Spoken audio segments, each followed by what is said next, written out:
Hello and welcome back to another episode of the On the Sideline podcast with Jackson and Kyle. I am Jackson, and I'm joined here, as always, by a man who never would have guessed the Green Bay Packers would fail to show up in a winner-take-all game. Kyle, how are you doing?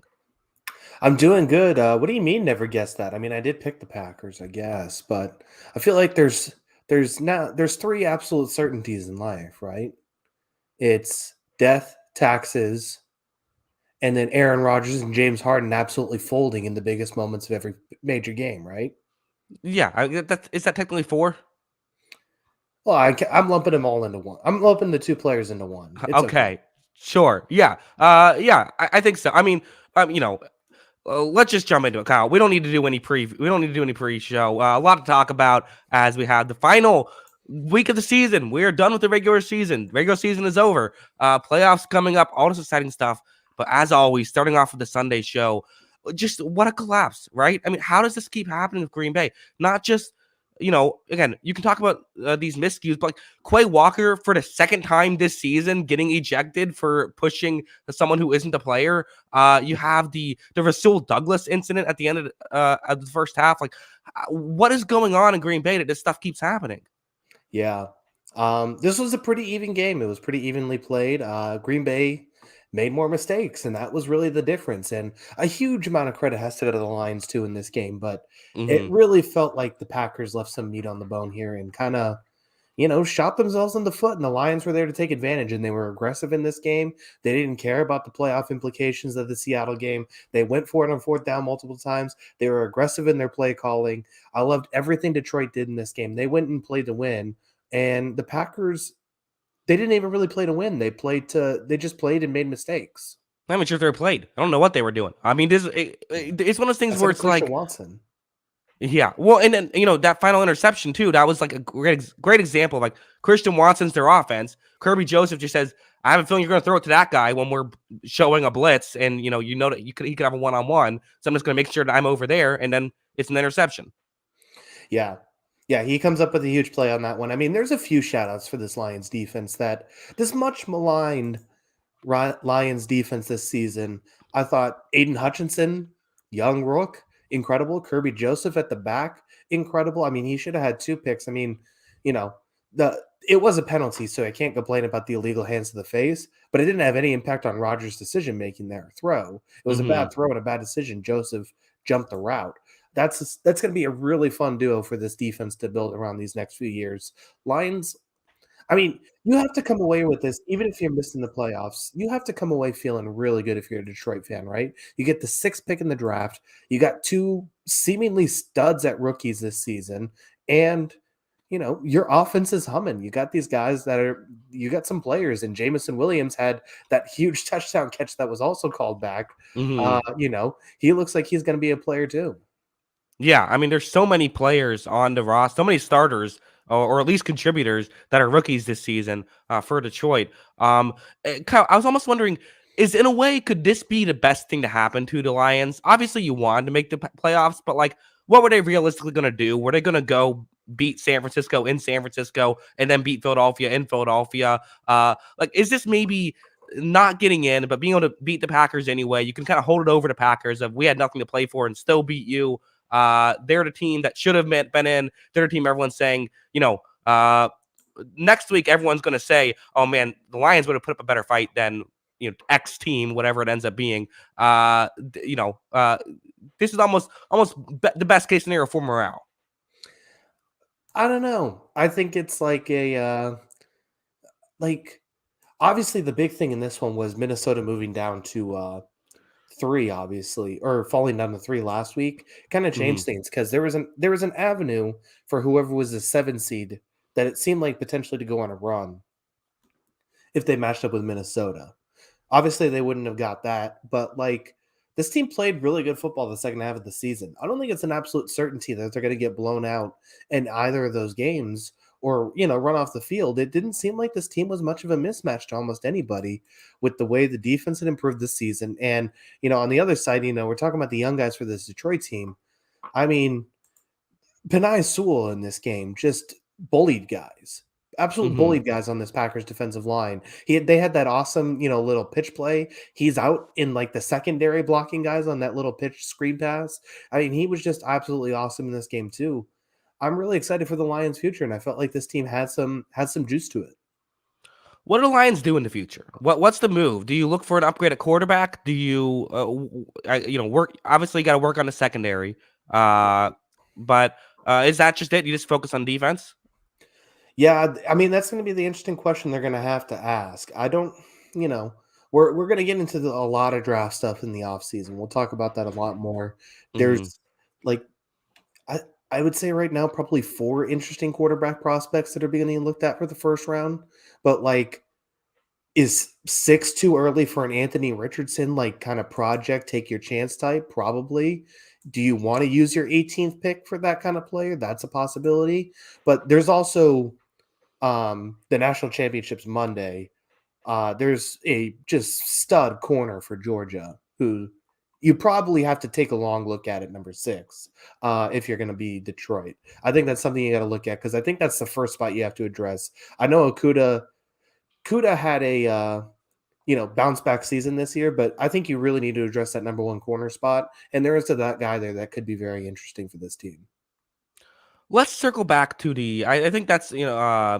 I think we'll talk a lot more about the Lions this off season. I think the Packers are maybe the more interesting story here, just because they were a team that still had a chance to win in this game. And again, Mhm. we've seen this now a few times where they melted down against the 49ers in a game they should have won.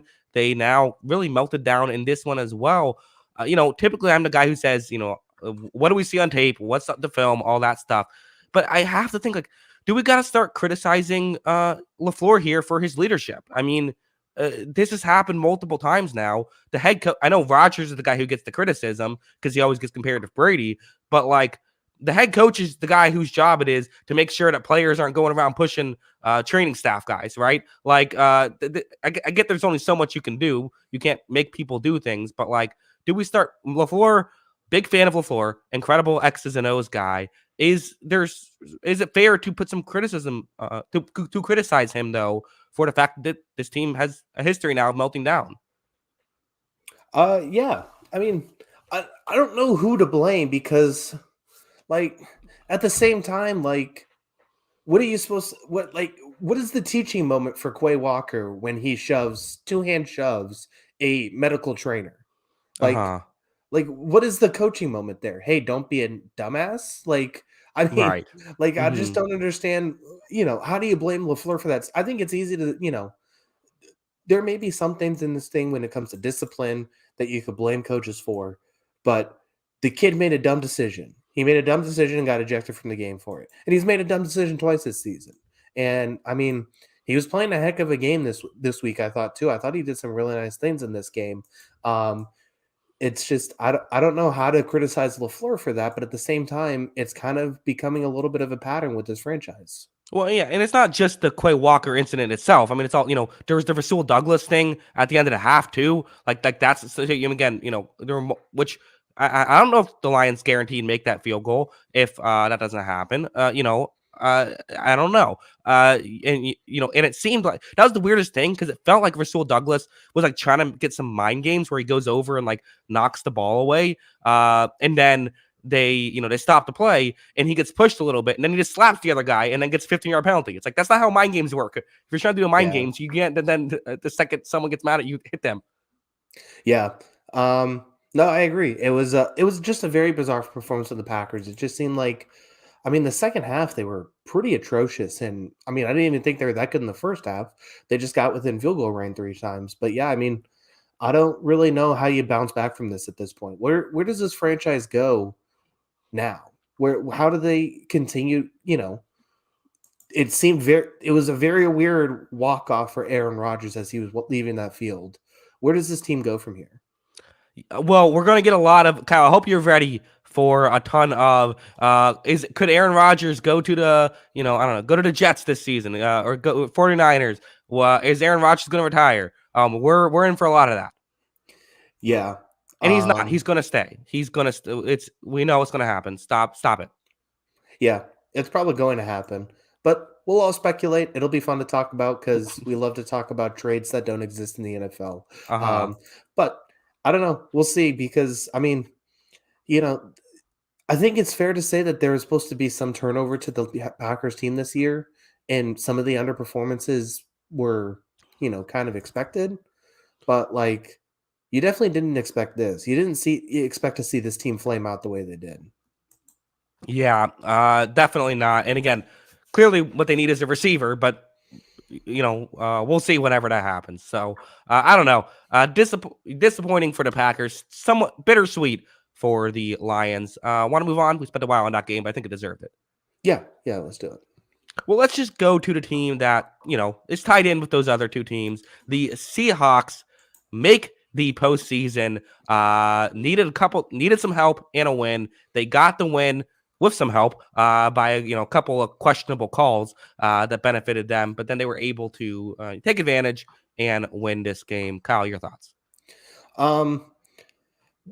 I do have to say, like, just watching these games and some of these big games, deciding games, the officiating across the board this weekend was just atrociously bad. Yeah, terrible. It felt like every game I watched, there was like a big moment that was either a no call or a questionable call. And it seemed like a lot of these games, the emphasis too was to try and let the players decide on the field.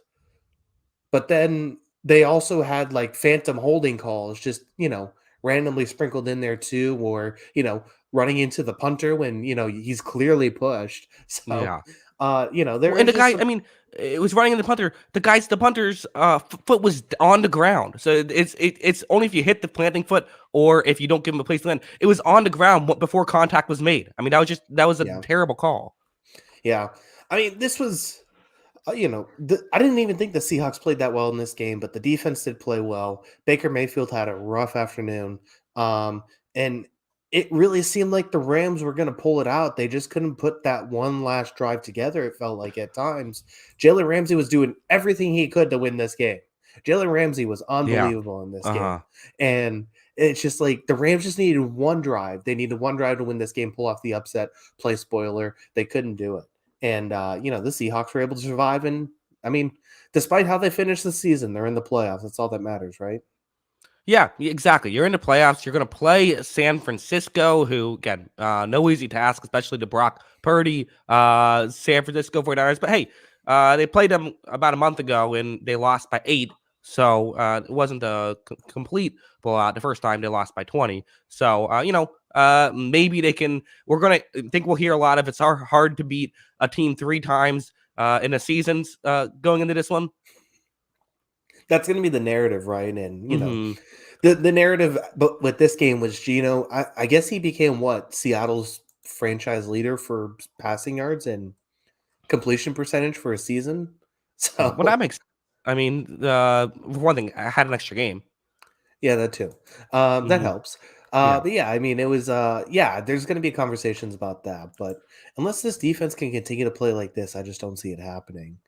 It's just like the offense has not been the same. People are catching on to it. It seems like people are covering these receivers really well. And I mean, San Francisco just seems like a buzzsaw right now. So we'll see what happens with that. But they're able to squeak it out. And I think, one of the things too, Kenneth Walker is a huge part of this offense and what he's able to do. He had some huge runs down the stretch in this game to be able to get that win. Yeah, the 3.9 yards per carry doesn't look impressive, but I agree. It was more than the stat line would indicate. And over 100 yards. I totally agree. And again, for Seattle, if you get crushed by San Francisco next week, great season. Yeah, It's another one of those where it feels good, even if you just making the show. I feel like is a big deal for the Seattle team because I mean they had a pretty favorable number one pick odds this year, right? Like, I Yeah. mean, Yeah, they uh, were like one of the few teams that we were talking about. yeah. So that I mean to be able to turn around like this and go down that run early in the season to hit this spot where you're now playing in the playoffs, that's a huge deal. And they hit on this is another team too that hit on a few draft picks. We criticize the running back pick, and long term, I don't think it's going to be a very good pick. He's a good running back though. Tariq Help them Woolen now. looks yeah, Tariq Woolen looks like a solid player in that secondary. So Hmm. they're going to have some good players going forward. It's going to be interesting to see how they build this and what that Geno looks like contract looks like this offseason. Yeah, and as people are bringing up as well, they have a top 5 pick on top of it. Hmm. So that certainly helps. And yeah. So and also again, if people blaming the refs, it's like, hey, luck's a part of the game, right? You don't have to apologize for a bad call going your way. As much as the Lions want to, I'm sure, feel bad about it, they could have beaten Carolina. Yeah, I mean that's the big thing is that Carolina lost Stains because Lions controlled their own destiny. And Hmm. yes, I agree. There was some horrible calls in this game, but the Rams quarterback was also 13 to 26 for 147 yards and an interception. That's not Right. going to win a lot of football games to begin with. Yeah, there's a very real chance the Seahawks still win that game, even without those bad calls. So, but yeah, let's move on. Oh wait, we got Let's one more thing to talk about this. Okay, go ahead. So I guess the last part of this too, just from the Rams perspective, I know we're kind of touching on like the teams, with playoff implications from these games, but Hmm. all the stories. So it sounds like, I mean, based on how many stories we heard and how many sources basically came out, how many source guys, reporters basically came out and said something. I mean, I think it's pretty fair to assume McVay's probably out, right? Leaving. I haven't seen that he's probably out. I've heard that he's considering it. Yeah. I don't know. It's just because, when A it's, great move. I think that's very smart by him. yeah. And I know he's dealing a lot personal life wise and all that kind of stuff. So it's Mhm. tough. Um, but like, I don't know. So is this the desirable job if you're a head coaching candidate? Sure. Is I it? mean, you've seen what they can do at their peak. I don't get why it's not like. I mean, it's not the. I don't know. It's not if the Eagles head coaching fire Nick Sirianni. Okay, then that would be better. But like, it's about as good as you're going to get. When you typically, if you're a new head coach, you're not going into a great situation. Yeah, I mean, there are some desirable things here, obviously. Theoretically, Aaron Donald, Matt Stafford, Cooper Cup will be back next season in Hmm. Rams uniforms. But obviously, the future of the team is the question. Yeah, I mean, no, it's definitely an interesting. It's definitely I'm so fascinated by this team because I don't know how they get. It is. I think the question is not can they. I don't think they'll be this bad again, but like can they get too great again? Yeah, that definitely is the question. I think I think I said it last week. I wouldn't be surprised if this team's really good next season. Those guys get Hmm. healthy. They're going to address that receiver spot, which, the Allen Robinson thing was a disaster. They're going to Right. address it again this year. And I mean, I think there's a very real chance this is a good football team next season. So we'll see how that plays out. But I think that is an interesting thing because, I mean, we'll probably talk about it more towards the end. But we got this, that what is it called, Black Monday, tomorrow, Hmm. Yeah. and there's already a few jobs open. What's this job going to look like? Yeah, man. So Lovey Smith got fired during the Sunday night game. So maybe McVay could go to the Texans. I don't think anyone wants that job now. Let's move on. Let's talk about the Jacksonville Jaguars finding a way somehow, some way on Saturday night to get into the playoffs. Kyle, I didn't think this was going to happen. I thought Mike Vrabel once again. He did it once again. He comes in with the perfect game plan. They execute it to perfection. They limit possessions. The Jaguars only had 3 possessions in the first half. It was going perfectly until a Josh Dobbs fumble recovered by Rashawn Jenkins forced the fumble. Josh Allen recovered it, returns it for a touchdown, sends the Jaguars to the playoffs. What a game! What a game indeed.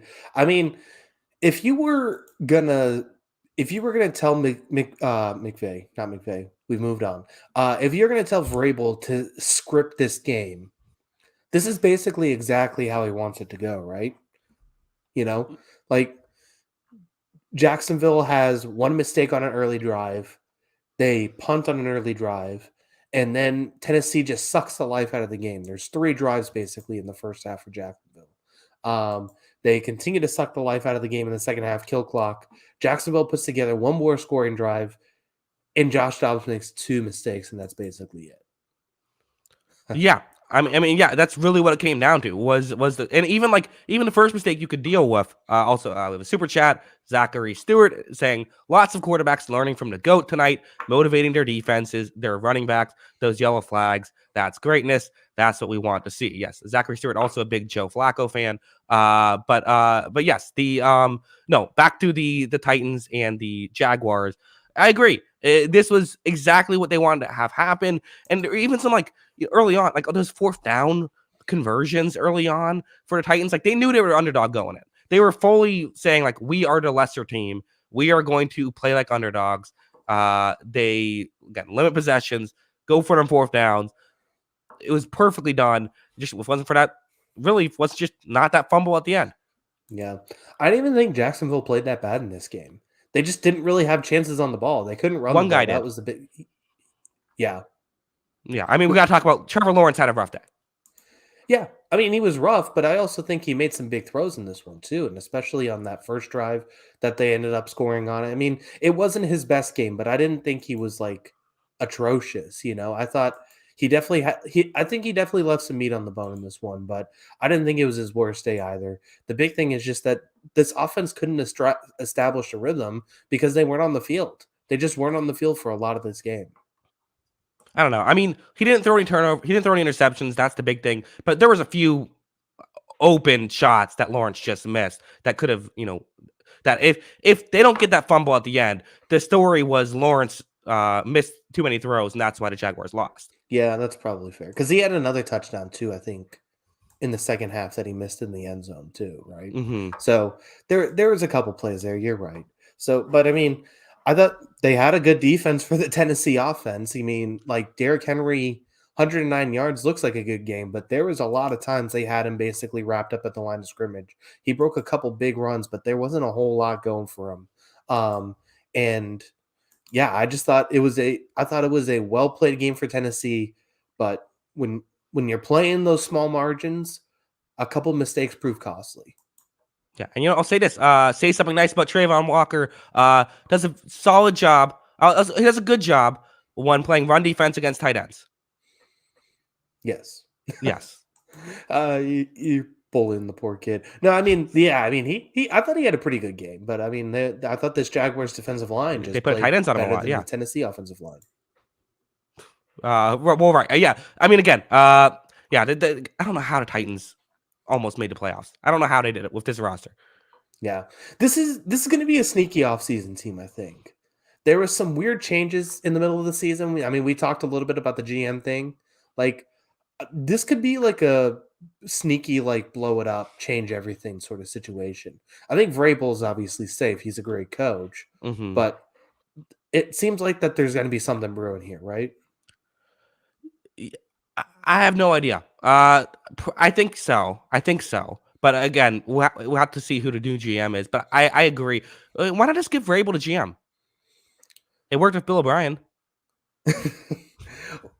Honestly, though, it seems like it's kind of leading towards some sort of Vrabel power thing, doesn't it? Like, Yeah.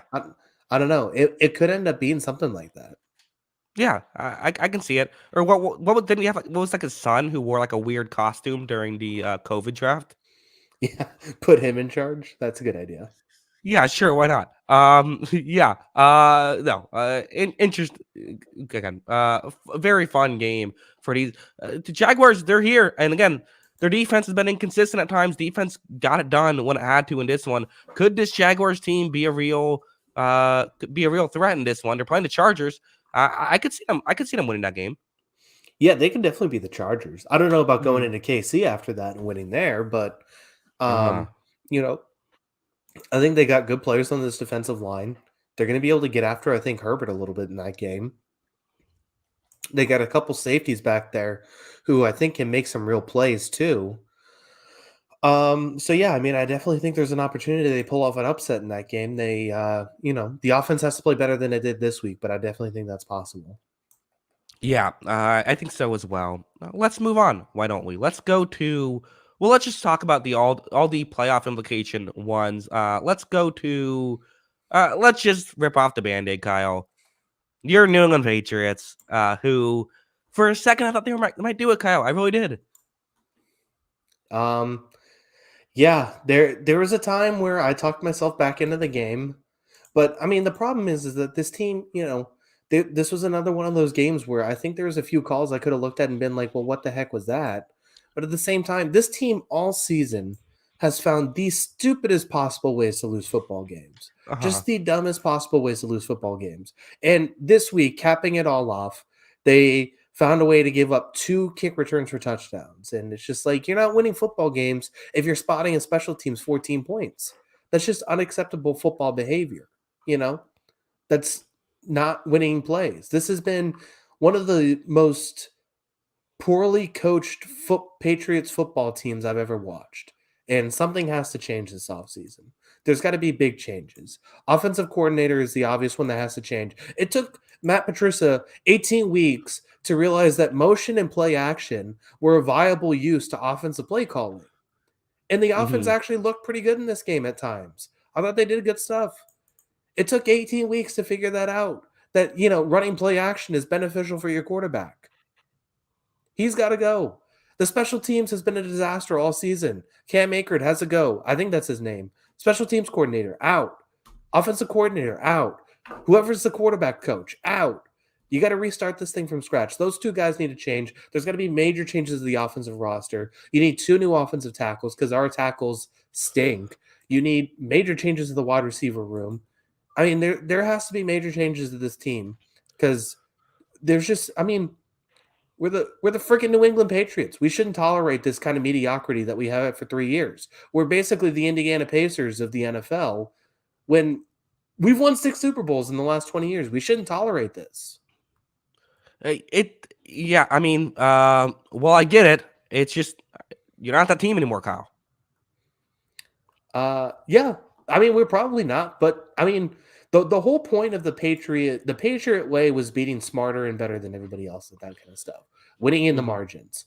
We no longer even come close to winning in the margins. In fact, we lose every game, it seems like, in the margins. We're no Mhm. longer the smarter football team. And that's supposed to be all coaching and infrastructure, isn't it? And why has that died? Why has that died these last few seasons? Was it all Brady? Was Brady just the smartest person in the room at all times? And that's won a lot of this dynamic? I mean, I don't really believe that because I think Belichick's also a football genius. And I think that played a huge part of it. But why are we all of a sudden a stupid football team? Because stupid football teams are going nowhere. And that's the problem that we have right now.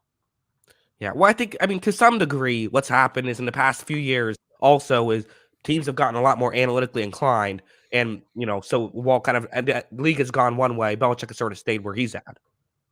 I mean, yeah, because like he is super conservative with some of the play calling, 4th down stuff. I think that is a very true statement. But at the same time, like, I also can't blame him watching this offense on 1st, 2nd, and 3rd down, not wanting to go for it on 4th down. Yeah. I don't necessarily blame him in that point saying, okay, we're going to play field position at this point. But at the same time, you hired these people in this place to put your offense in this position to fail. So you also have before the season, before the very first game of the season, because every Patriot beat reporter was on the training camp thing about how bad this offense looked, how atrocious it looked, how much of a problem this Matt Patricia, Joe Judge offense was playing in training camp. And they asked Belichick, and Belichick said, if the offense is bad, blame me. I hired the coaches. So this is on Belichick. He wants the blame. He's getting the blame for this. He hired a bad staff, and it's hurt the team this season, which had a fantastic defense that had 19 interceptions this season. A defense that was a top 5 defense in the league can't make the playoffs because you hired the worst offensive coaching staff in football. That's your fault. Yeah, no, Kyle, well said. Anthony in the chat says, "Get rid of Belichick's son calling defense and Bill take over." Actually, Kyle, what about the other way? What if you get rid of Belichick and let his son be the new head coach? Yeah, that'd be bold. Well, so apparently, I mean, take this with a grain of salt. Bill Simmons said that Robert Kraft has been asking people about Gerard Mayo if Bill Belichick decides to retire. I don't think he's ever going to fire Belichick, but Hmm. Gerard Mayo is a candidate. I think if the position opens up. I mean, the thing is, like, yes, it looks like nepotism, so it's easy to blame that. But like, Steve Belichick's done a really good job. Like, Yeah. there's Hmm. nothing about this defense I can get mad about. None of this seems like it's Steve Belichick's fault. Um, It could so be like I a Kyle Shanahan, Mike Shanahan situation. Sometimes nepotism still works out. Yeah, honestly. So I can't really blame him for the situation. I don't think this is Steve's fault at all. I think that there are things on the other side of the ball that are a major problem. If I'm going to blame anything, it's not the defensive side of the ball. That's the 1/3 of this football team that's solid. Yeah. Also, it sucked that you were going up against a team of destiny today. Yeah, I mean, it was going to be really hard to win that game. I mean, I thought they had a chance if they didn't make a few mistakes in that second I half. thought they were going to do it in the second half. I Yeah. was like, they were rolling out after, especially after the Josh Allen interception. I said, "There you go." I mean, the problem was with this game was that we were in a position that we forced basically Mac Jones had to outplay Josh Allen in this game for our team to make the playoffs, which is not a position, even on a Mac Jones' best day, he should ever be in. And he Right. did it for a half. He outplayed Josh Allen in the first half of Hmm. this game. Obviously, it wasn't sustainable. He had to take some chances late in the game. And then there's a couple tip passes that led to interceptions, too. So only so Right. much you can do with that. But at the same time, like, I don't know if Mac Jones is ever going to be a top 10 quarterback in the NFL or a top, elite quarterback in the NFL. But at the very least, I think he's shown enough in this game and towards the end of this season, December and January, that if you put decent pieces around him, you should be able to do decent things around him on his rookie contract, right? That's Hmm. that's basically if you don't have an elite guy, you should have a guy on a rookie contract. We have that Right. guy on a rookie contract. We have to build a good offense around him. Yeah. Kyle, final thoughts on the Patriots season. Um, Beyond what I just said, I mean, yeah, I mean, it's Yeah. Anything else to frustrating. put a bow on it? Yeah, I mean, you know, we're not used to picking 14th in the draft. If the other teams in the NFL want to let Quentin Johnson fall to 14, I'll be very thankful. But there's a few different positions to address. I think this offseason as well. So I think there's going to be some maybe not major changes to the Patriots, but I think there's going to be a lot of changes to the Patriots this offseason. Yeah. Always an interesting team to watch what they do in the offseason. Let's move on to the team that is in the playoffs thanks to that Patriots loss. The Dolphins with a hilarious 11-6 final score. Listen, this was a tough watch. I'm not going to lie. This was not the most exciting of games, but you have to give credit to the Dolphins for just finding a way to win. This is a situation where they're under third string quarterback, Skylar Thompson, who, I had no idea who this guy was heading into the season, Skylar Thompson. He didn't play, it wasn't a mess. Again, don't protect the football. Both quarterbacks actually protected the football. There were no turnovers in this game. But the defense was able to come through. Yes, it's against the Jets, but still, the defense has struggled at times. It was able to come through enough to get them to victory. Yeah, I mean, this was a shell of the Jets offense too, and not Hmm. a great offense to begin with. But yeah, I mean, the defense did step up and make plays in this game. They got the stops. Pretty ugly game, but I mean, what were your expectations at this point for the Dolphins? I mean, we all seen Skylar Thompson play, and we know that if he's playing next week, I mean, this is the least watchable playoff game, right? Yeah, Buffalo would beat them by 40 if it's not the case. I would think. Yeah, they could pick their number at that point. So like, um, yeah, I mean, it's a tough situation they're in. We'll see what the quarterback situation looks like by next week, but that they managed to do a few things well in this game. They ran the ball well. They were able to establish Jeff Wilson, Raheem Mostert, get some scoring drives, and they played probably their best defensive game of the season, which is what they needed. Yeah, and again, I guess from what I understand, literally all three of the quarterbacks are possible to go next week. So we don't know if it's going to be Skylar Thompson. It could be, even if it's Teddy Bridgewater, that feels like an upgrade. Yeah, I mean, he wasn't great in that Patriots game, but it still feels a heck of a lot better. I mean, Hmm.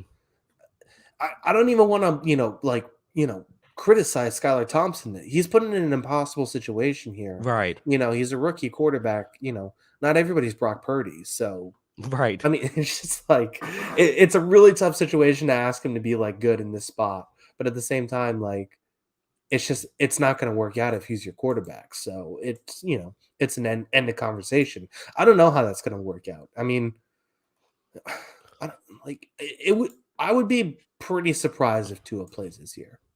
I just would. I have no idea. I don't. I literally have no idea. Yeah, but I mean, they're in, which is, I mean, Yeah. successful Dolphin season. I think you have to say. First year head coach. There was some real flashes of brilliance. Like we said, this was a team not long ago that was primed for a potential, as a trendy Super Bowl pick. The wheels definitely fell off. They dealt with some injuries and they still managed to fight and get their way in this last week. So that, they get a lot of credit for that, ton of credit for that. It's just, based on where we were having this team and, the conversation for this team week 12 compared to where they are now, it feels like a completely different team. If Tua is playing next week, how do we feel about this Dolphins team? Because they've beaten Buffalo this season. Like if Tua's playing, are they right back to a real contender? I don't know about real contender, but I don't know if they win 3 games in a row. I guess Hmm. that's the thing. But I could see them winning 1 game.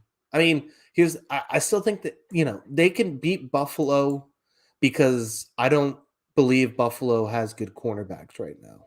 You know, I touched on this last week, don't have to keep touching on it. This is the Buffalo cornerback secondary situation is tough. So I definitely think they can go win that game because they have two, you know, elite wide receivers, high level wide receivers at least, and one elite wide receiver. So they can definitely go and give them some problems. But yeah, they're going to need Tua, I think, at that point, and he's going to have to play his best game because that's the other part of this Dolphins team. Like the offense looked really good to start the season. It is. I mean, when was the last time we were overly impressed with the Dolphins' offense? It's been a little bit This week. this week, I mean, putting up 9 points now is pretty good. I guess. Hmm. Yeah, I don't know, but yeah, I mean, it's a it's been a rough look, I think, for them as they dealt with a lot of stuff, and I don't see it. I don't know how it gets better going forward. Well, I mean, I think Tua gets healthy. I think that's how it gets better, right? I mean, again, 4 weeks ago was when they played the Bills and they lost by just 3 points, and that was in Buffalo. Yeah. Yeah, I mean they're gonna need him to play like that, but I mean at the same time, like he also had some duds during that stretch. They lost 5 games for a reason. That wasn't all with two out. But it was mostly with Tua out. I mean, yeah, the Packers game, sure. Yeah, I mean it was one of those games with the Patriots, and then the Packers game. Obviously, he fell apart with, Hmm. I mean, seemingly playing with a concussion, but it was struggles with San Francisco and Los Angeles before that too. Yeah, well, I don't know. Weird situation with the Dolphins, right? I don't know what to make of this team Yeah, just because of where they're at. yeah, no, I agree. I think it's I think they are tough to judge, but I think I think right now we're probably selling on them for good for this season. Yeah, I think so as well. Also, it's probably selling on the Jets. Uh, The I Jets mean, just they totally fit right in being like a terrible last week of the season team that's they're playing, even though they were a playoff team like in playoff contention like a week ago. yeah, they look bad in this game. Like you have to call everybody, right? Like with every veteran quarterback that might possibly is probably not available, but might be available. Like you have to call about at this point. You Yeah. have to, you have to figure this out. Just not Carson Wentz. Anything but that, you should be fine. Oh man, they'd be such a Carson Wentz team. I mean, it- oh god, that'd be Someone's gonna so talk fun. themselves into Carson Wentz. It might It's be the not Bucks. happening. It's done. It's over now. There's no way. You don't think that uh, Todd Bowles could talk himself into Carson Wentz's arm strength? I hope not. I mean, for his sake, I want him to Yeah. keep his job. Um, look, Yeah, I don't see it happening with that team. I don't see it happening with him. But I mean, the Derek Carrs, the Aaron Rodgers, potentially, but whoever it is, you got to call everybody. You got to figure this out. That's for sure.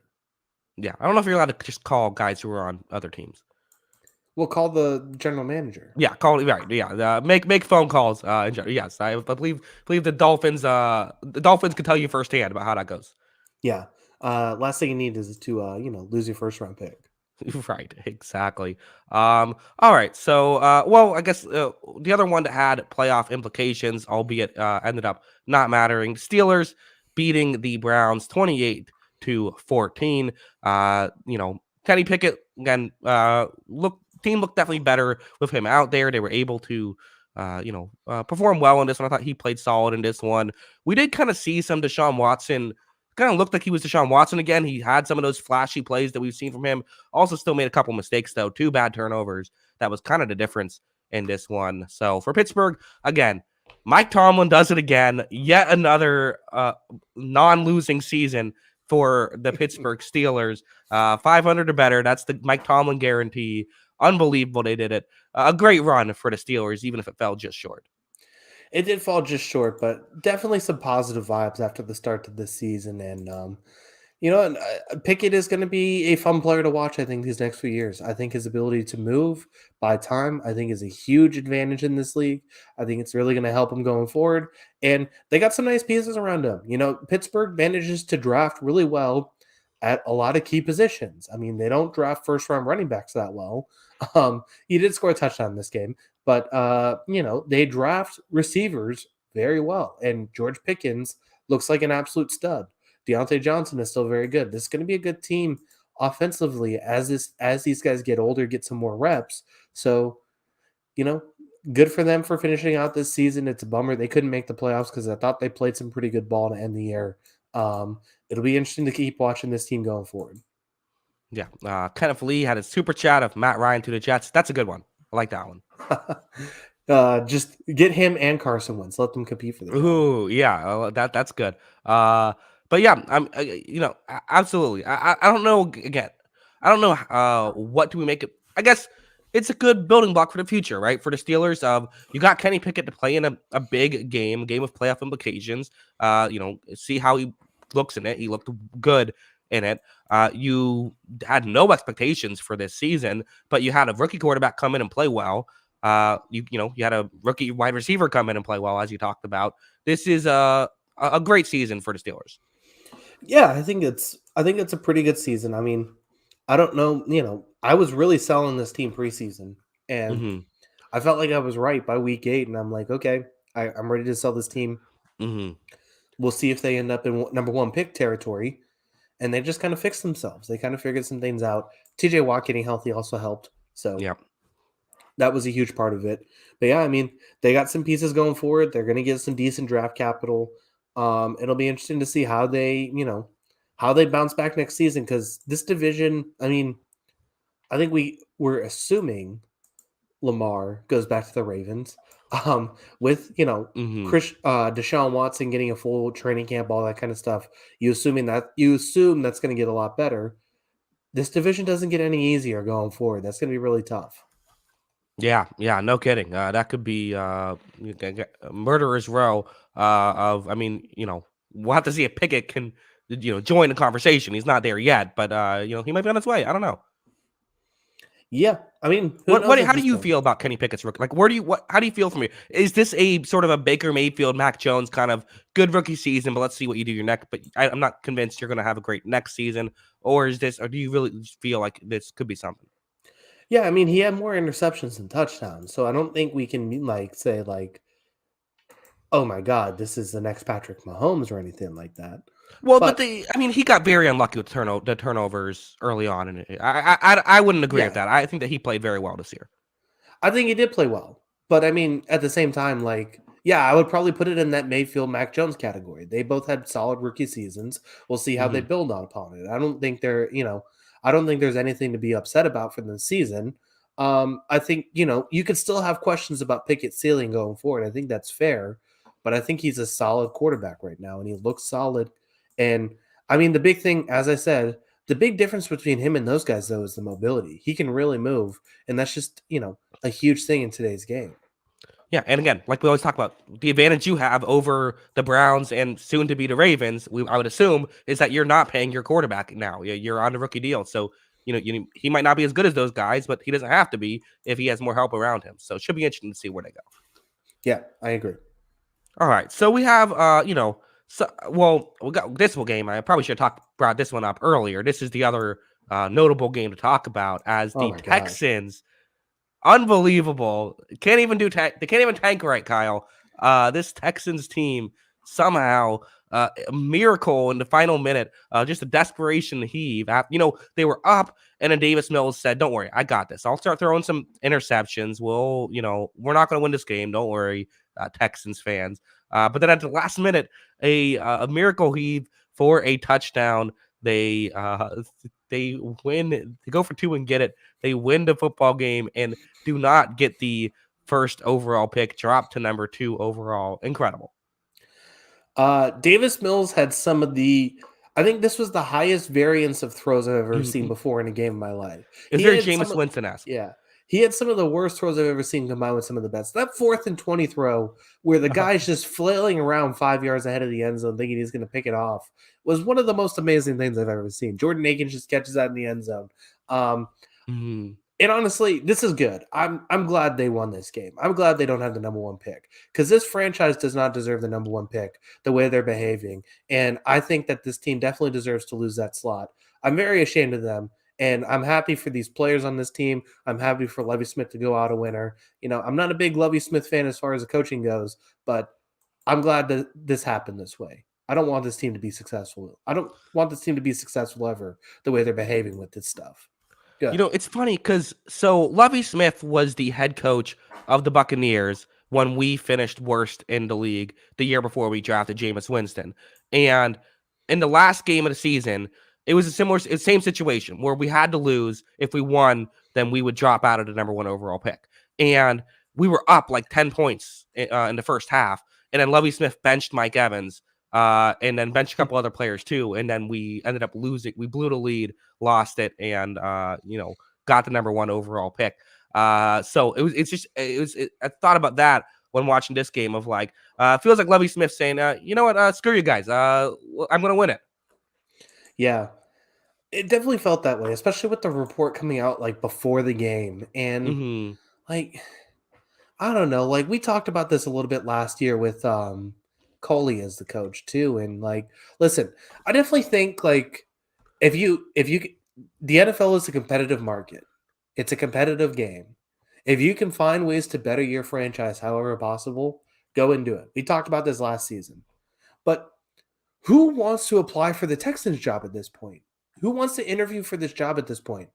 If they're just going to fire Coley? coaches, maybe. If they're just going to fire coaches year after year, not put together competitive rosters, and then fire coaches for not winning with uncompetitive rosters, like, what exactly are you trying to do here? What are you looking for from your coach? Are you looking for some innovator that's going to get this team to 5 wins? Like, I just don't understand exactly. And not only that, you hired Lovie Smith knowing exactly who Lovie Smith is. Right. Like, it's just the most bizarre situation to put this team in this situation. And then not to mention, like, the report sounds like Nick Caserio's also, that's not confirmed, but it sounds like Nick Caserio might also be out. What the hell did Nick Caserio do in this situation? You actively wanted to tank. You wanted to sell off players. And not only that, he took a player who didn't want to play for your football team, had multiple sexual assault allegations against him, and got multiple first-round picks for said player. I mean, that's an amazing job. Like, what do you want from these guys that they're not doing correctly, given the situation and the resources they're given? I hope this team loses forever. They should lose for the next 20 years. What a dumpster fire. What a stupid organization. Shame on them. Yeah, well said, Kyle. Kyle, you're on fire tonight. I am heated.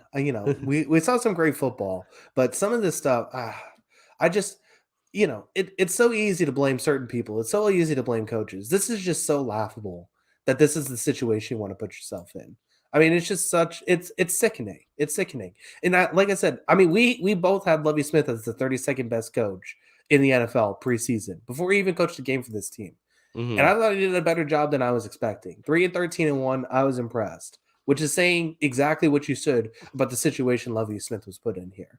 I mean, it's Yeah. just it's embarrassing. This team should lose forever. Fold the franchise at this point. Yeah. They should lose forever. And Kyle, don't worry. I think they might. Yeah. I mean, I got good someone's news gonna for you.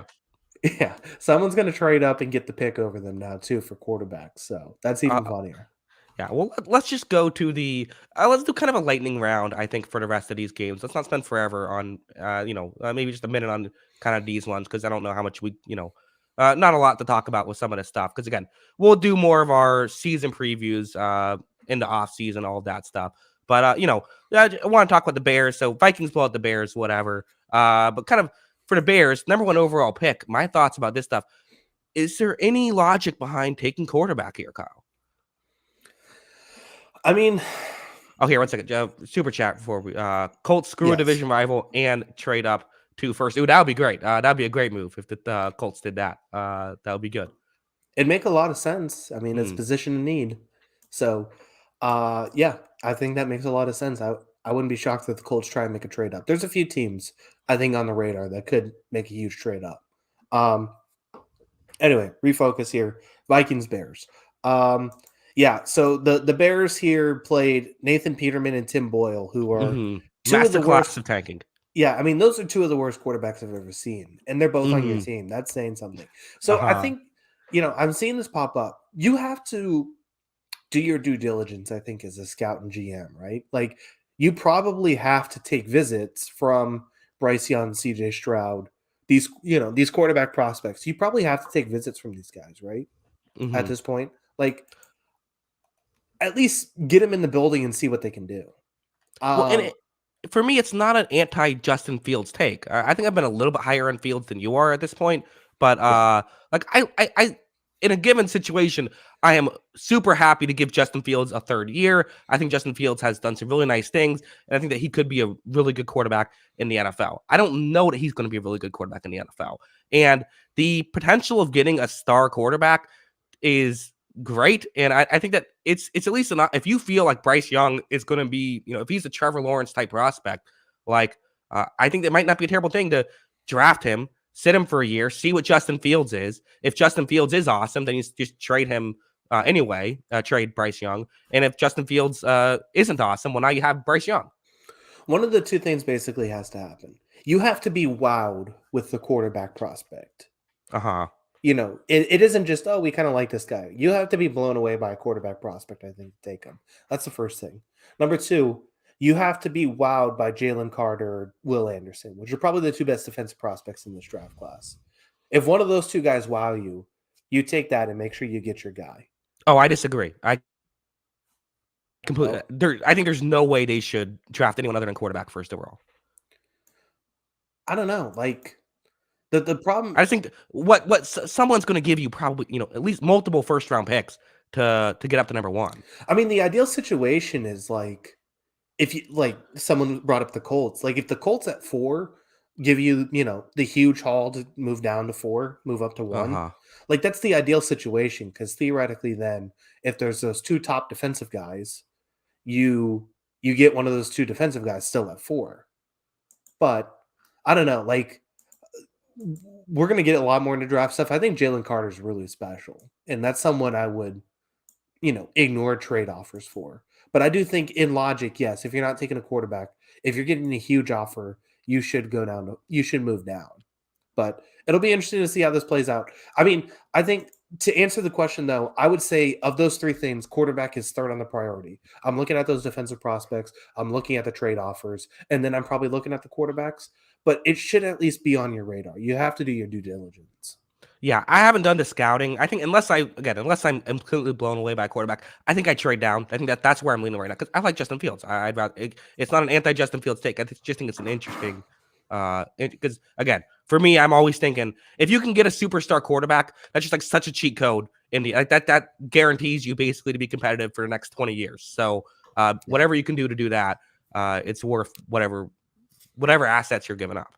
Yeah, it'll definitely be interesting to see how this plays out. My guess is they probably end up trading it. Like I'm not sold on any of these quarterbacks, but at the same time, someone is going to talk themselves into it, and you're probably going to get a good offer. Yeah, yeah. I think so. Good. Great news. Hey, great problem to have for the Bears. Yeah, exactly. I mean, this worked out for them because now they're in control of all this, so that's what they wanted. Yeah. All right, let's move on. Again, I know we didn't talk about the Vikings, but whatever. They won good. They looked good against a bad team. Did what they should. Um, let's do lightning round, Kyle, because we have 8 games left. Let's kind of just do, I don't know. How's that sound? You like lightning round? Okay, go fast. Okay, good. Go fast. Chiefs, Raiders. Overall thoughts. The Raiders. Maybe Jarrett Stidham is not the answer. And then Patrick Mahomes. I mean, this guy's incredible. 5,600 yards. I know extra game, but it's an NFL record now. Most yards. Second MVP. He's going to win now. And Kadarius Toney is a guy now. Kadarius Toney is going to win a playoff game. That's what's going to happen. You keep saying it. I know it's going to happen. He's going to have like a 3-touchdown playoff game. I just know it. Good on the Chiefs. They got that 1 seed. Did what they had to do in a complicated situation. And yeah, I mean, we'll see what happens with the Raiders going forward. They, not really much to play for in this game. They got to address that quarterback position. They're one of the teams that could move up to number 1. I wouldn't be shocked if they make a huge move. Yeah, that'll be interesting. All right, lightning round. Moving on. We're going quick, Kyle. Don't have time to dilly dally. All right. Keep going. Ravens Bengals. Ravens in Bengals played this game. Took me a second to get my notes up. That's why I said it that way. Again, Anthony Brown also might not be the answer at quarterback. He was really not great in this one. Again, wasn't expecting much from him. But yeah, this was a tough day at the office. But Joe Burrow came in. It wasn't the best statistical day, but definitely still had some of those Joe Burrow great plays. Be interesting to see these two teams play next week in the playoffs, hopefully with Lamar healthy. Yeah, the Bengals did exactly what they had to do. They've looked impressive the last few weeks, although I will say between this game and the Patriots game, they've let these teams kind of linger. They've let them kind of linger a little bit towards the end of these games, but it didn't really feel like it was ever in doubt. Bengals kind of felt like they just took their foot off the gas. I have no idea what's going on with this Lamar situation. I have no idea if he's going to play next week. I don't know what exactly is going on. It's going to be very bizarre to see how this plays out. Yeah, I thought he was going to be back during the season, so I'm confused as well. I also have a super chat. Is Greg Roman a fraud? I don't think he's good enough to be a fraud. Yeah, he's just he was good when he worked with the generational quarterback talent. That's for sure. He's not good with Anthony Brown. That's for sure. Right. Yeah. He's a fraud of Anthony Brown for sure. Okay. Let's go to Bucks Falcons. Again, I don't know. A little bit concerning that with our starters in, we could not even take the end when we pulled our starters with the lead in this game. I don't know. At the end of the day, Kyle Trask 3 for 9 for 23 yards. The Trask season all the way on here. Desmond Ridder looked decent in this game. Again, continuing the trend of young quarterbacks who haven't shown much, looking great against the Buccaneers. He had his best day of the season. Yeah, Ridder looked good. Algiers, another guy who's had a very solid rookie season. Drake London, solid rookie season. Those are nice building blocks for Atlanta. It looked like the same old Tampa team that we've seen all season. There was a little bit better stuff on offense in the first half, but not much. Yeah. Let's go to Panthers Saints in this one. Again, Kyle, I didn't watch every second of this one. I'll be honest. I didn't watch any second of this one, so Sam Darnold had a great box score. Yeah, have you seen it? Oh man, yeah, 5 for 50. Go ahead. It's very rare to see the higher QBR to quarterback rating. That's impressive. Like you could throw like an interception on your first pass and have a higher QB rating than 2.8. That's impressive. I saw the Chris Olave touchdown, so I did see that. That was cool. He's had a good year too. Another guy, building block. But I didn't watch anything in these two games. I was done watching these two teams 3 weeks ago. Now that they had nothing to play for, I really didn't watch either of these teams. It was funny because people were saying after last week's was like, could Sam Darnold maybe be a bridge guy? Maybe you keep him on for another year. 5 for 15, 43 yards, no touchdowns, 2 interceptions. Maybe not much of a bridge. Maybe the London Bridge. It's falling down.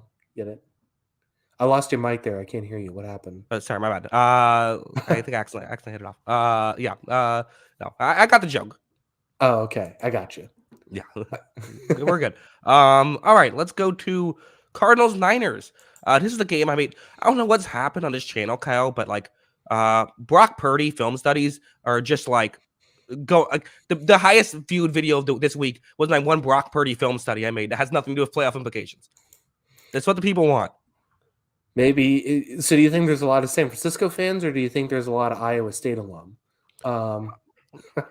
I would assume San Francisco fans. Yeah, I would assume so too. He's looked impressive. I mean, another impressive game. This San Francisco team, is this team playing the best football in the NFL right now? Ooh, in the NFL right now. Interesting. I mean, you could maybe talk me into like Cincinnati. But sure, I'll say yes. Yeah, I think those two are probably the top two right now, but I would say they're probably number one right now in my book. They're playing. They're impressive. Outside of one, like I don't know how AJ Green scored that touchdown. I don't think AJ Green knew how he scored that touchdown. He also had another play in this game where who's the quarterback? David Blau, McSorley. One of those guys.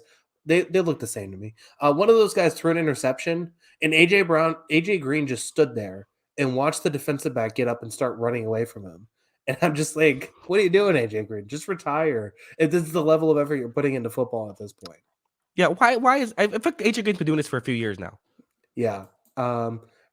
Very bizarre career. I mean, it seems, obviously the injuries was one thing, but like, yeah, it's been interesting. Yeah, certainly. 3 games left to talk about. We have the Cowboys balls. This was a surprise as the Cowboys decided to play their starters. Dak Prescott, 14 for 37, 128 yards, 1 touchdown, 1 interception. Cowboys kind of limping into the playoffs a little bit. Yeah, this has been a rough stretch for Cowboys, where there's times they looked really good this season. I mean, I don't know. Like, obviously, you got to think that they have a good chance playing a team that's, under 500 in the playoffs. Mm-hmm. But at the same time, like, what exactly have you liked about this team the last 3 weeks? I guess maybe that Philadelphia game, but at the same time, like Dak Prescott was horrible in this game. Mm-hmm. Yeah, no, it's been a bit of a concern. Really, I mean, for the past 5 weeks, and even again, the Colts game was a bit of a concern until the fourth quarter when they what was that fourth quarter 33-0. Yeah. Yeah, I mean, it was. I mean, like, I don't even know, though, because, like, I have a bunch of, there are Cowboys fans in my life. It's like, oh, same old Dak Prescott. Like, this is not same old Dak Prescott. Like, I think you could say Dak Prescott's overrated. You could probably say he's, overhyped. But Dak Prescott isn't a stiff. Like, this is still a decent quarterback. And we just haven't seen a decent quarterback the last 5 weeks.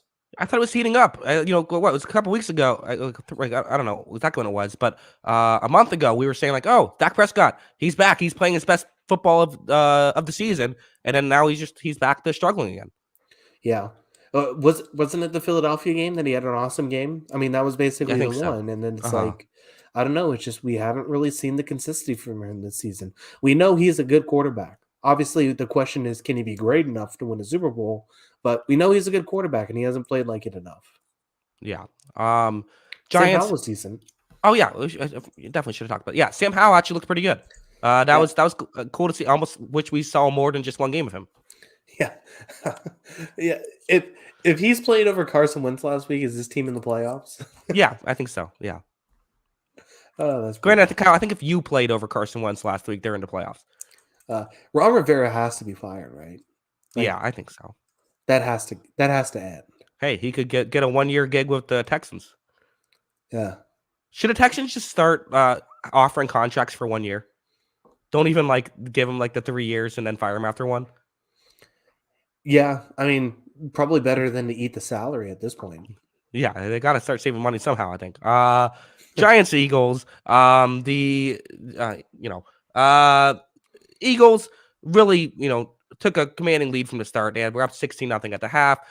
Giants kind of came back. They had a touchdown in the final 2 minutes that made it a 1-score game. But really, this was all Philadelphia as the Eagles. Hey, took them a while to do it, but they finally get the 1 seed. Yeah, finally clinched the 1 seed. It wasn't the best Eagles performance, but I thought like after the first like 20 minutes, nobody really wanted to be out there, and I didn't really want to watch it after the first 20 minutes. So Uh, that's kind of just how I felt about this game. yeah, why did the NFL put all these like the NFC 1 seed race at the 4 o'clock window? Did they really think this was going to be like a competitive race? I guess so. I mean, I guess there was a chance. Uh, If yeah, I don't Philadelphia know. lost, it would have been very interesting. But even Yeah, then, it probably not, because probably San Francisco would have won by a million. yeah. I mean, they did win by a million. So Right. I mean, Mhm. so yeah, it was a the Giants made this one interesting, which is kind of the crazy part. But at the same time, like I said, nobody seemed interested in playing this game after 20 minutes. Like you could have just sent to end at the end after the half. Yeah, definitely. We got to see Davis Webb play. Thank God. I was really gonna see, maybe a team will trade for him this offseason. Give him to the Probably. Jets now. Yeah, I think so. Joe in the chats, our resident Giants fan said, scores notable though. Giants didn't play their starters. Philly did. Sure. Yeah, I mean, I think Philly coasted after going up 16-0, but Giants showed, Giants did what they did all year. They showed a lot of heart, and that's what's going to get Brian Daboll Coach of the Year. Yeah. Kenny Galladay got a touchdown. Did he really? Wow. Yeah. Back in the That end is zone. first with the Giants. It might be. It's first with the Giants from Davis Webb. That's the issue. Daniel Jones holding him back. He needs Davis Webb. So yeah, I mean that's basically what you have to do, right? Is build your offense around Kenny Galladay, maximize that contract, get Webb in there. Yeah, I think so. I think gotta run some Davis Webb packages. Um, Final game to talk about Chargers Broncos as again, I don't know. I guess optimistic here for the Broncos that Russell Wilson ends today with a very good statistical performance. Starters are playing for most of this game for the Chargers, and the Broncos were able to pull out the victory. Yeah, this is I think you could take away that Russell Wilson was better the last few weeks of the season Uh-huh. and say maybe this gets better. There's ways to add to this team, I think, too. I'm very interested in what the Broncos offseason looks like. This is going to be an aggressive ownership group. People with a lot of money look to spend a lot of money right away, you know. So Mhm. it's going to be interesting to watch this Broncos team going forward. Uh Weird Chargers game, right? Like Yeah. they Mhm. they almost ran their players into the ground in week 18. If you make the decision to play your starters, I guess, go for it. But shouldn't there just been like a moment to like call off the dogs, maybe? Say, we got to regroup and get ready for the wild card game? Um, yeah. Yeah, I don't know. Yeah, very bizarre game. Yeah. So I didn't see the reports after the fact. Is Mike Williams going to be out next week? I haven't seen anything saying it. Yeah. I mean, I don't know. We'll see. That's kind of brutal that you're going to lose him possibly for the playoffs. Yeah, Bolt Beat says on an article, the headline is Chargers fans should be outraged at Brandon Staley over Mike Williams injury. Yeah, I would be too. But I mean, it's always that thing too, right? It's like, if you lose in round one, it's because you were rusty. But then if you get a key injury, then it's you shouldn't have played. You can never win. Yeah, that's probably true. But at the same time, like, I just thought like you could have pulled the guys after the first quarter. Like, I kind of Yeah. liked what Tampa did, where, you Hmm. said Tampa needed the reps, and I agree. But they also took the guys out at halftime and kind of said, we're Right. good. But I've always been a fan of that. yeah, at least get them some reps, but, minimize the risk. And I believe that's an old. I believe that's an old Belichick move. I think he's the one who. I thought the Patriots used to always do that. Yeah, I think they did it a few times. Hmm. Yeah. Peyton Manning would never play and then always lose in the first round of the playoffs. Yeah, I remember those. Yeah. Yeah. Sure. Very good times for you. Yeah, I miss those years. Let's go back Mhm. in time. Yeah. I'm enjoying these years a lot better, Kyle. I gotta be honest. I guess. All right, Kyle. That is our show. We're done with the. We will not be recapping 16 games anymore for another year. Another year. Good season overall. We had good week 18 picks wise too. I thought we did. Yeah, we each I only haven't missed looked. one game. Yeah, so that was good. Um, So I guess, the last thing of this was what? The Black Monday stuff. So what are the jobs open right now? Houston, Denver, Indianapolis, we're assuming. Um, Carolina? Is that the only one? Oh, is that it? Yes. Uh, I would have to look over it again. I think I missed half of the ones you said too. That's on me. That's my bad. Bad listener here. It's all good. I'm Mhm. just trying to think of what jobs possibly open up. Yeah. Maybe we can on the. I mean, we'll find out tomorrow. Yeah. It'll be fun. There's a lot of good coaching candidates, I think, too. So, um, yeah, good show, good season. Looking forward to the playoffs now, right? That's basically it.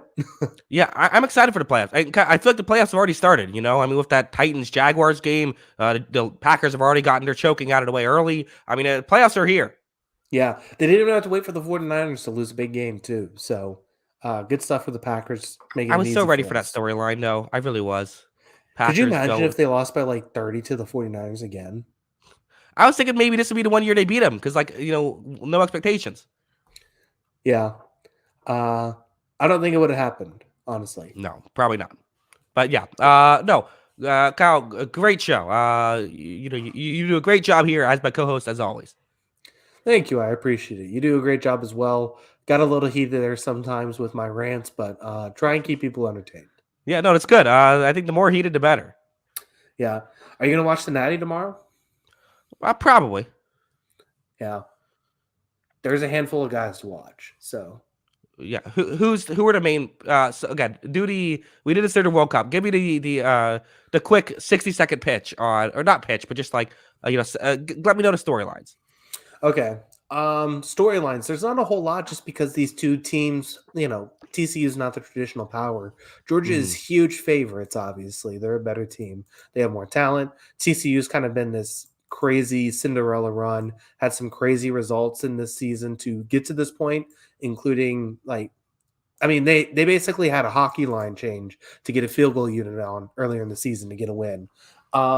Interesting matchups, though. There are some interesting ones. Jalen Carter, defensive tackle, Georgia, is must watch. He's going to be one of the first defensive players off the board in the draft. And then the other one, too, is Georgia's one of the few teams in the country that plays a fair amount of man defense because they got the athletes to do it. Keeley Ringo, cornerback, is going to be the first corner off the board. He's fantastic. He's going up against Quentin Johnson for TCU, one of the best, probably the first wide receiver off the board. So that is the matchup to watch. Ooh. That could be, that's going to be some good stuff. That's some A-listers there. So you get to watch those two go head to head. That's going to be really fun. Yeah, I have a super chat saying, thank you guys for all of this. I look forward to the show every Sunday night. Thank you both for being a mainstay in Sundays for the past 4 months. Oh, that's very cool. Thank you for being here. Yeah, thank you. Obviously, Mhm. that's going to be great stuff. Yeah, and of course, thanks to everyone who is here every Sunday night. We really do appreciate all of you that are in the chat, all of you that listen on the audio only podcast, all of that stuff. And I'm rooting for TCU, Kyle. I want to see this. I want to that would. I mean, I think you're a bad casual sports fan if you're not rooting for TCU. Yeah, I mean, they're definitely the Cinderella story. You gotta get behind it. So, I Yeah, mean, it'll be very fun. College football is very much a power dynamic sport too. So, not seeing a traditional power, it's fun. Definitely root for TCU tomorrow. yeah. Should be fun. Kyle, let them know you can find us on Twitter before we head out. Make sure to follow us on Twitter. That is at Jackson Kruger. Make sure to follow me at by Kyle Gronin, and make sure to follow the account page at On the Sideline JK. That's at On the Sideline JK. Yes, of course. If you like audio only podcasts, anywhere you get your audio podcast, it should be available. It's On the Sideline podcast. Just search that in. And yeah, Kyle, any final thoughts? Shout out to Jimmy here in the chat. Yeah. And then looking forward to the Natty and looking forward to the playoffs. Let's make it happen. Yeah, I like how everyone is just confused now. Who's Jimmy? Yeah, they'll figure it out. I think. Don't forget, it's my brother. The other, his last name is Kruger. Yeah. As Michael Scalzo says here, you guys doing any postseason stuff together? Yes. Oh, you better believe it. Yeah, make sure to check us out Wednesday, 9:00 Eastern. We're picking all of the wildcard rounds game. We're going to do it every week, Wednesday nights. We'll recap them all Sunday night. Make sure to tune in. Yeah, and I guess so. We should also just mention now the the recap show will be on Monday night this next week because that's when the last game is. Oh yeah, that's true. Yeah, so Mhm. Monday night next week, but yeah, everything else will be Sunday night. Yeah, yeah. So again, it's basically same schedule, but just with now we do postseason, and we get the rules change with the pre pick'em show, which is always more fun. Yeah, yeah, we'll get into all of that Wednesday. Looking forward to it. Yeah. All right. Again, thank you to everybody. We do appreciate all of you. And until next time, see you later, alligator. Peace.